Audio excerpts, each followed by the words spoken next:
Selamat pagi anak-anak. Sehat semua? Iya, harapan ibu juga seperti itu ya nak. Jangan ada malas sekalipun. Kita tetap bangun pagi, tetap seperti sekolah walaupun di rumah ya. Nah, sebelum ibu mulai pembelajaran kita, mari berdoa sejenak, yaitu doa bahasa Inggris.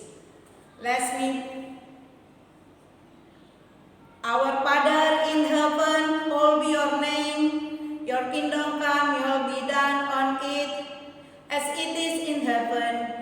Give us this day our daily bread and forgive us our debts, and do not lead into temptation, but deliver us from the evil one. For you is the kingdom and the power and the glory forever. Amen. Ya, kita bernyanyi dulu ya. Lagunya Wajib Belajar. Ikutin ibu ya nak. Mari kita laksanakan wajib belajar. Putra putri tunas bangsa harapan negara. Wajib belajar cerdaskan kehidupan bangsa. Untuk menuju masyarakat adil sejahtera. Gunakan waktumu, isilah hidupmu, tekunlah belajar, giatlah bekerja, berantas kebodohan, perangi kemiskinan, habis gelap terbit terang hari depan cerah. Ya, dan begitu juga seterusnya ya. Marilah kita lihat pembelajaran kita, lanjutan dari sila-sila Pancasila, di mana kita sudah mengenal dan mengetahui arti Pancasila, lambang negara Indonesia, dan dasar negara Indonesia, Pancasila. Nah, mengamalkan nilai-nilai sila-sila Pancasila mengandung makna yang berbeda-beda. Contoh, 1. Sila pertama mengandung nilai ketakwaan, yaitu tentang agama. Nah, bagian sila tersebut adalah dicontohkan rajin berdoa dan beribadah menurut kepercayaan masing-masing. Berapa di Indonesia ini agama yang kamu ketahui nak? Ada 6 ya.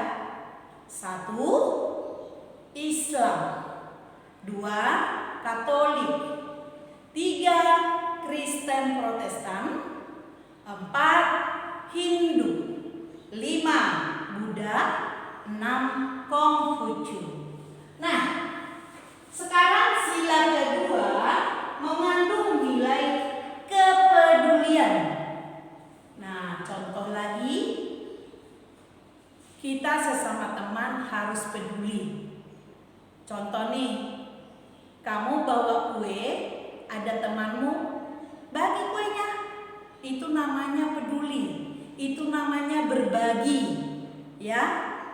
Nah, temanmu jatuh, temanmu menangis. Nah, kamu bujuk, itu namanya peduli juga, ya. Nah, itulah sila kedua, kepedulian. Sila ketiga mengandung nilai persatuan. Harus rukun bersatu, ya.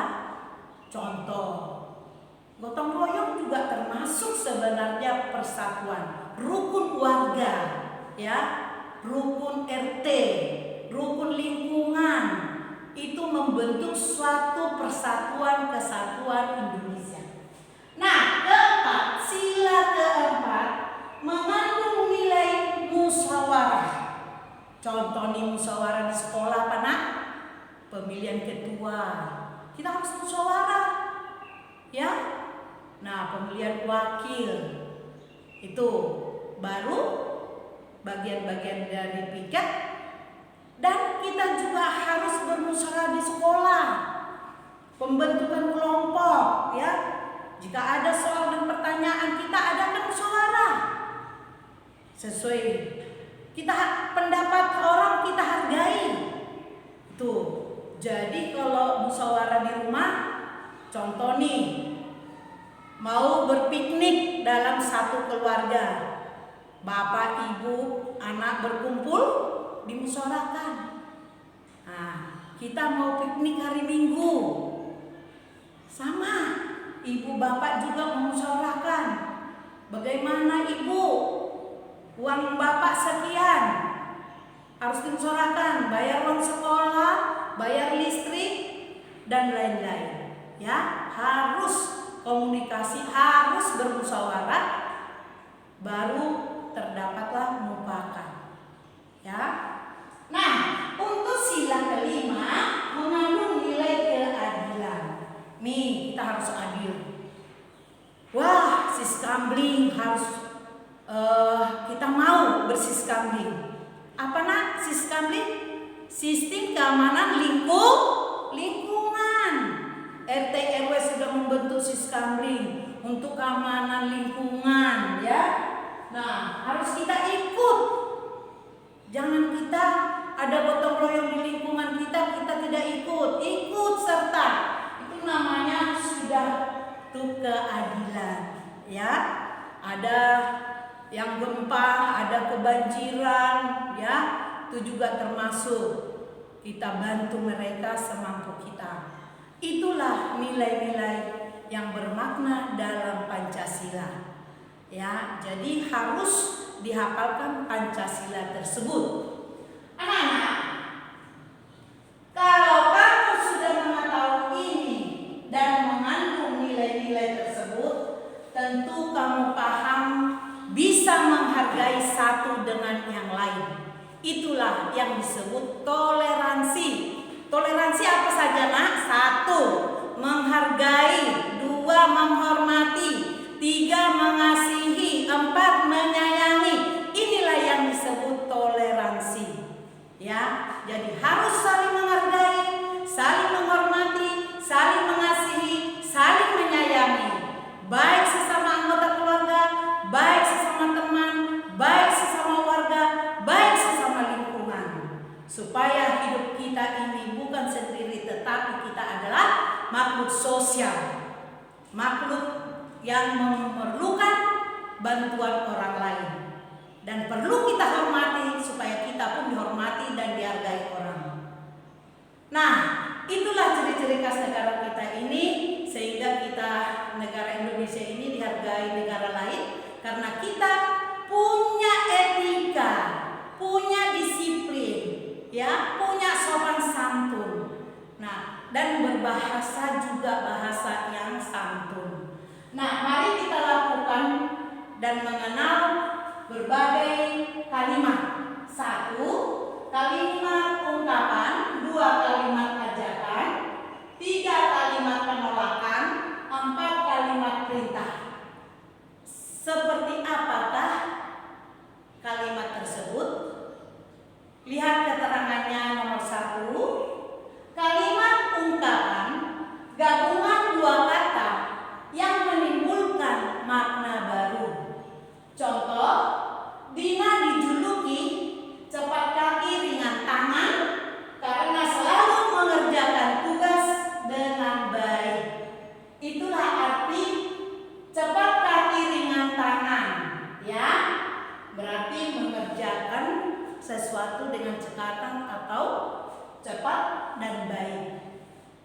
Kedua, kalimat ajakan adalah kalimat mengajak atau meminta sesuatu. Contoh kalimat ajakan: ayo, mari, yuk. 3 kata ini dalam ajakan sering dilakukan. Itulah tandanya kalimat ajakan. Contoh, ayo kita ke kantin. Ya, 2, mari kita belajar bersama. 3, yuk kita bermain bola. Ada kata ajakan di situ, ayo, mari, yuk. Ketiga, kalimat penolakan adalah merupakan kalimat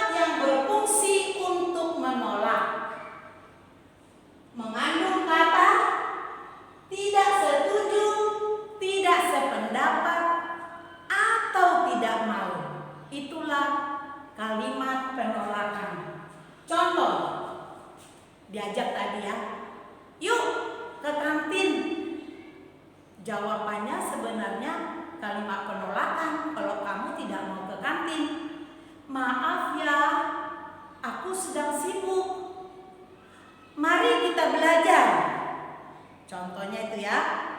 Maaf ya, masih belum selesai pekerjaan saya. Nah, yuk kita nonton bola. Maaf ya, saya kurang sehat. Nah, jawabannya jelas, ditolak.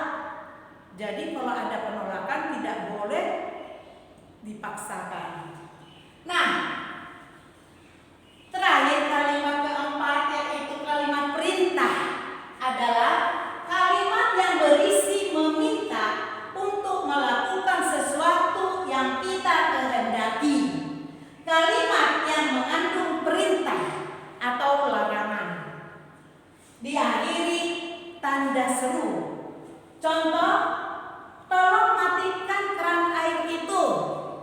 Tutup pintu itu. Matikan lampunya. Ya, antar barang itu. Jangan membuat gaduh di kelas. Nah, itu perintah, menyuruh. Nah, dengan ditandai dengan kata seru atau tanda seru. Nah, sekarang kita lihat di dalam LKS halaman 42.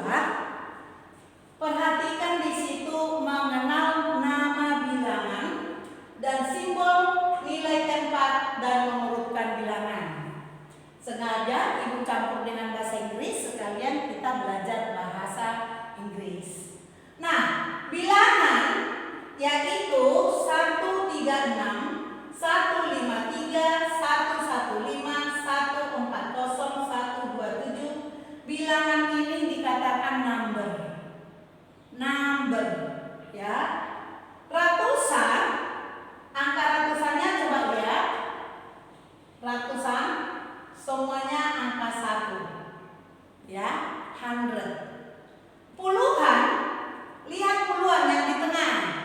3, 5, 1, 4, 2. Itu puluhan.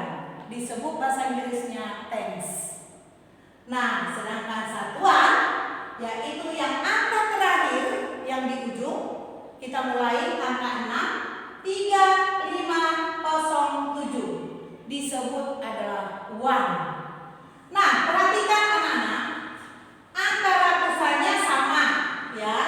Kalau kamu mau mengurutkan angka dari terkecil atau terbesar, kamu lihat ratusannya terlebih dahulu. Angka puluhannya berbeda. Lihat angka puluhannya yang ada di tengah. Ya, lihat nih. Kalau 1 ini ratusan atau puluhan? Satuan, karena 1. Biarpun 2 tapi kalau angkanya 1, misalnya angka 1 ini satuan. Angka ini juga satuan. Ini juga satuan. Kenapa? Karena sendiri.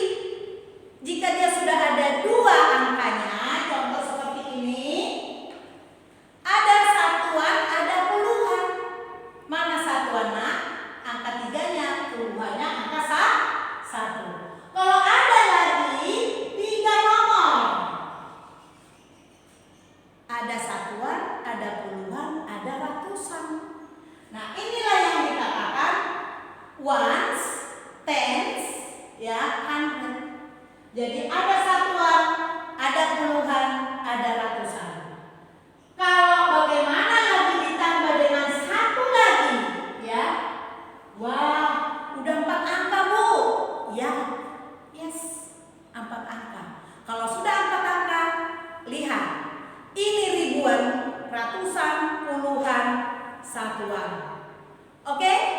Nah, bahasa Inggrisnya thousand, hundred, tens, one. Nah, kalau dia satuan sendiri, kalau dia 2 angka, ada puluhan, ada satuan. Kalau dia 3 angka, ada satuan, ada puluhan, ada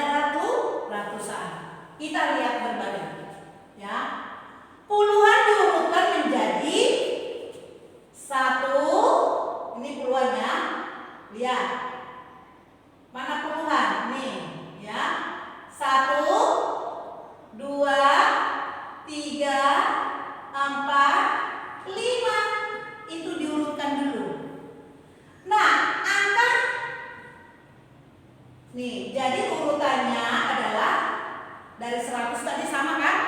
Puluhan ini. Nah, satuannya ini. Berarti jadi urutan adalah 115, 127, 136, 140, 153. Nah, writing symbol of number, menulis lambang bilangan. 1, 115, 115, name of number. Ya, atau nama bilangan. 115 symbol of number atau lambang bilangannya. Nah, kedua yaitu 153. Sudah? Ini adalah simbol of number. Apa simbol of number? Lambang bilangan. Ini lambang bilangan. Sudah? Nah, kita buat dengan nama bilangan. Ya, the name of number. Nama bilangan. Nama bilangannya ditulis dengan huruf 100, ya, 153, yaitu 153. Dalam bahasa Indonesia nama bilangan 153. Nah, nama bilangan disebut adalah huruf. The name of number is of abjad. And then nama simbol atau simbol lambang bilangan adalah angka, number. Oke. Nah, to be continue. Thanks. Sampai di sini dulu ya. Besok kita lanjut dulu. Bye.